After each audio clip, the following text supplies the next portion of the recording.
जाता है प्रेगनेंसी के 9 महीने और डिलीवरी के बाद 40 से 45 दिन का आराम बहुत ही ज़रूरी है। इतने दिनों में शरीर पूरी तरह से रिकवर हो जाता है। डिलीवरी नॉर्मल हो या सी सेक्शन, मन में बहुत सारे क्वेश्चन उठते हैं। मालिश कब से करानी चाहिए, कब तक करानी चाहिए, एक्सरसाइज कब से स्टार्ट करनी चाहिए और पीरियड्स कब आते हैं, ब्रेस्ट फीडिंग कब तक करानी चाहिए, चावल कब खानी चाहिए, पेट क्यों फूल जाता है डिलीवरी के बाद भी, और फिजिकल रिलेशनशिप कब बनाने चाहिए। तो बहुत सारे क्वेश्चन होते हैं, बहुत सारे डाउट होते हैं। इन सब डाउटों को आज मैं इस वीडियो में कवर करने की कोशिश किया है मैंने। और यदि आप मेरे चैनल पर न्यू हैं तो मेरे चैनल को सब्सक्राइब जरूर कर लें और अच्छा लगे तो प्लीज़ इसे लाइक और शेयर ज़रूर करें। बेल आइकन को ज़रूर प्रेस कर लें ताकि मेरे वीडियो की आने वाली नोटिफिकेशन सबसे पहले आप तक पहुँचे। तो चलिए वीडियो में आगे बढ़ते हैं।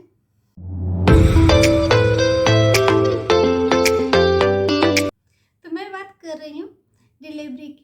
नॉर्मल डिलीवरी हो या सी सेक्शन डिलीवरी हो, सबसे पहले तो अहम बात यह है कि हमारे बॉडी को रिकवर होने में कितना टाइम लगता है। जितनी जल्दी हम अपने बॉडी को रिकवर करेंगे, कि जितनी अच्छी डाइट लेंगे, उतनी ही जल्दी हम एक्सरसाइज कर सकते हैं, चावल खा सकते हैं, हम अपने घर का कोई भी काम कर सकते हैं। हाँ, नॉर्मल डिलीवरी में थोड़ा कम ध्यान देने की ज़रूरत होती है, खास करके एक्सरसाइज में और घर के कामों में। लेकिन सी सेक्शन में ज़्यादा ध्यान देने की ज़रूरत होती है। हम अचानक से घर का काम स्टार्ट नहीं कर सकते हैं, कोई भी एक्सरसाइज स्टार्ट नहीं कर सकते जब तक हमारा बॉडी अच्छे से रिकवर ना हो जाए। नॉर्मल डिलीवरी में भी 30 to 40 डेज का रिकवर होने में टाइम लगता है और सी सेक्शन में भी 30 to 45 डेज का टाइम लगता ही लगता है। बॉडी पे डिपेंड करता है सी सेक्शन के लिए, क्योंकि इसमें क्या होता है, टाँके तो ऊपरी के टाँके तो बहुत ही जल्दी सूख जाते हैं, 6 से 7 दिनों में सूख जाते हैं। बट अंदर के जो परत होते हैं उनमें जो स्टिचेस लगे होते हैं उनमें काफ़ी टाइम लगता है सूखने में। किन्हीं किन्हीं महिला को तो 9 महीने तक लग जाते हैं। तो ध्यान देना है कि हम डाइट कैसे रखें। डाइट जितनी अच्छी होगी टाँके उतनी जल्दी सूखेंगे। तो इसके लिए सबसे पहला ज़रूरी पॉइंट है कि हमें प्रोटीन से भरपूर डाइट लेना चाहिए। जितनी ज़्यादा प्रोटीन की मात्रा हमारी डाइट में रहेगी, हमारा बॉडी उतनी ही जल्दी रिकवर करेगा। इसके लिए आप टोनमिल ले सकते हैं, सोया मिल्क ले सकते हैं, टोफू ले सकते हैं, मीट जैसी चीज़ें आप यूज कर सकती हैं।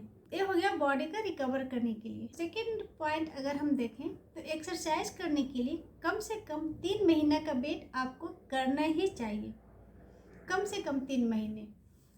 और अगर आपकी सी सेक्शन डिलीवरी हुई है तो नॉर्मल डिलीवरी वालों के लिए आप 40-45 डेज के बाद थोड़ी थोड़ी एक्सरसाइज स्टार्ट कर सकती हैं। तो फिजिकल रिलेशनशिप बनाने में भी जल्दीबाजी नहीं करनी चाहिए।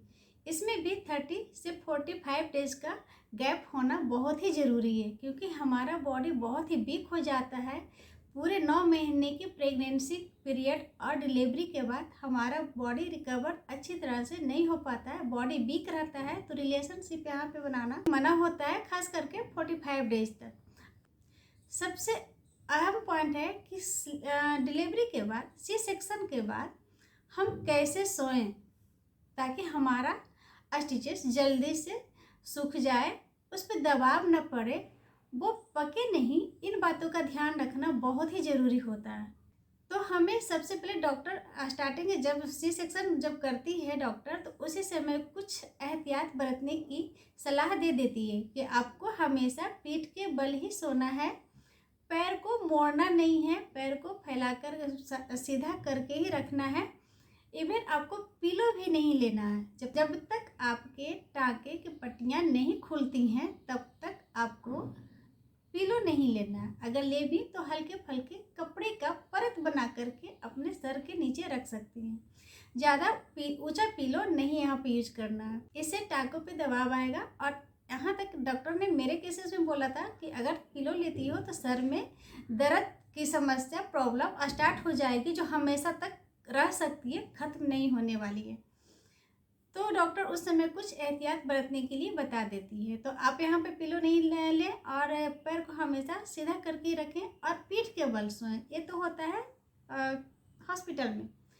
इवन घर आने के बाद भी इन बातों पे ध्यान देना बहुत ही ज़रूरी होता है। कम से कम 45 डेज तक इन बातों को ध्यान में ज़रूर रखें। नेक्स्ट पॉइंट पे अगर देखें तो पीरियड्स कब से स्टार्ट होती है। बहुत सी महिलाओं के क्वेश्चन मन में आते हैं कि पीरियड्स कब से स्टार्ट होती है। तो यहाँ पे अगर देखा जाए, प्रेगनेंसी के बाद एस्ट्रोजन और प्रोजेस्टेरॉन हार्मोन जो होता है वो अचानक से गिरने लगता है, तो हमारा पीरियड बिल्कुल बंद हो जाता है प्रेगनेंसी टाइम में और इवन डिलीवरी के बाद भी। हाँ, ये डिपेंड करता है कि आपने ब्रेस्ट फीडिंग कब तक शिशु को कराया है। अगर आप ब्रेस्ट फीडिंग बिल्कुल ही ना कराएं तो 30 से 45 डेज के बाद आपका पीरियड स्टार्ट हो जाएगा। अगर आप ब्रेस्ट फीडिंग करवा रही हैं तब तक आपको पीरियड्स नहीं आने वाले। किसी किसी महिला को 1 साल के बाद तक आती है। पॉइंट में देखें तो चावल कब से खाना है, तो ऐसी कोई मना नहीं होती है कि चावल कब से खाना है।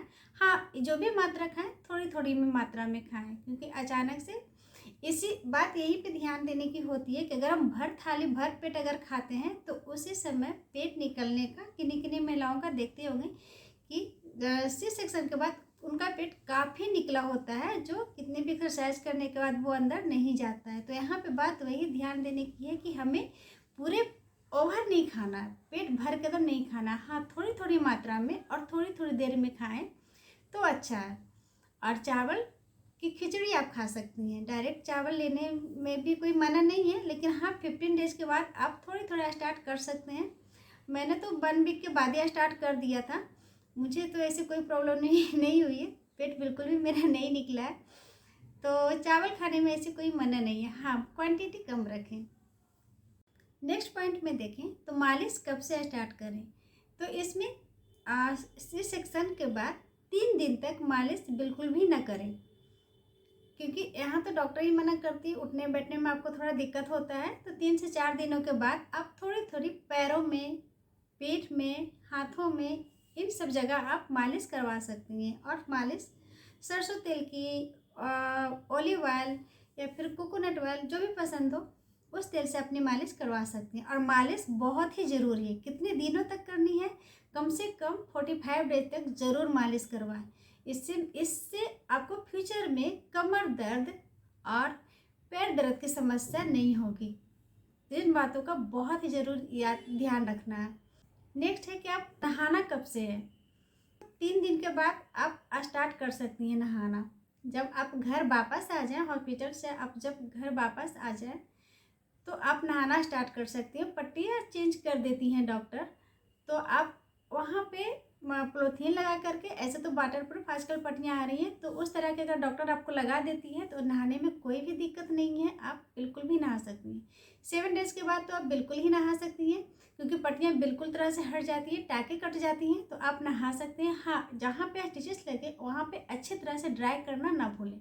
सबसे पहले आपके टाँकों को चेक किया जाता है 3 से 4 दिन के बाद, वहाँ पे टाँके सूखे हैं कि नहीं, पफ्स तो नहीं आ रहे हैं। वहाँ पे एग्जामिन किया जाता है आपके टाँकों को कि आपके टाँके कच्चे तो नहीं रह गए। आपकी ड्रेसिंग की जाती है वहाँ पे 4 दिनों के बाद, और फिर आपको वापस घर भेज दिया जाता है। फिर से वापस 7वें दिन बुलाया जाता है, फिर से आपकी एग्जामिन की जाती है, आपके टाँकों को देखा जाता है अच्छे से सूख गई है या नहीं। तो उनके दवा और इंजेक्शन की वजह से वो टाँके 7 दिन में लगभग पूरी तरह से अच्छी तरह से सूख जाते हैं, तो उन्हें ड्रेसिंग करने की ज़रूरत नहीं होती है। वो सिर्फ एक क्रीम देती है लगाने के लिए और वही लास्ट होता है। तो उसके बाद आप 7 दिनों के बाद यहाँ पे आप नहा सकती हैं, और टाँकों को अच्छे से सुखा करके वो जो ऑइंटमेंट देती हैं उन्हें आपको लगाना बहुत ही ज़रूरी होता है।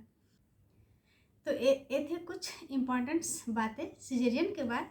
अगर मेरी ये वीडियो अच्छी लगी हो तो प्लीज़ इसे लाइक और शेयर ज़रूर करें। तब तक अपना ध्यान रखें, ख्याल रखें। मिलती हूँ नेक्स्ट वीडियो में। Bye bye, take care.